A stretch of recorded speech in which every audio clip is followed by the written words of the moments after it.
আপনারা? Chamber of commerce sir. Yes yes yes. এই কি করে? বাজার কমিটির লোক স্যার। কি চাই বলেন? মানে আমি আপনাদের জন্য কি করতে পারি? আমরা জিনিসপত্রের দাম বাড়াতে চাই, এর জন্য আপনার অনুমতির দরকার স্যার। দেখেন, পাবলিক বড় খতরনাক জিনিস, রিস্ক নেওয়া যাবে না। রিস্ক নেবার জন্য ওষুধ নিচ্ছি স্যার।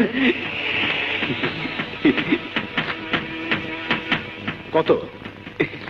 10 লাখ। দাম কিরকম বাড়াইতে চান? বর্তমান দামের সাথে মাত্র 58 করে বাড়াতে চাই স্যার। 1 টাকা করে বাড়ায় দেন। Thank you sir. Thank you sir. Sir, ওরা 8 আনা বাড়াতে বললো, আর আপনি 1 টাকা বাড়ালেন কেন? জিনিসের দাম বাড়লে পাবলিক আন্দোলন করব, আমি তখন 8 আনা কমায় দিলে পাবলিকও খুশি, বাজার কমিটিও খুশি। এটা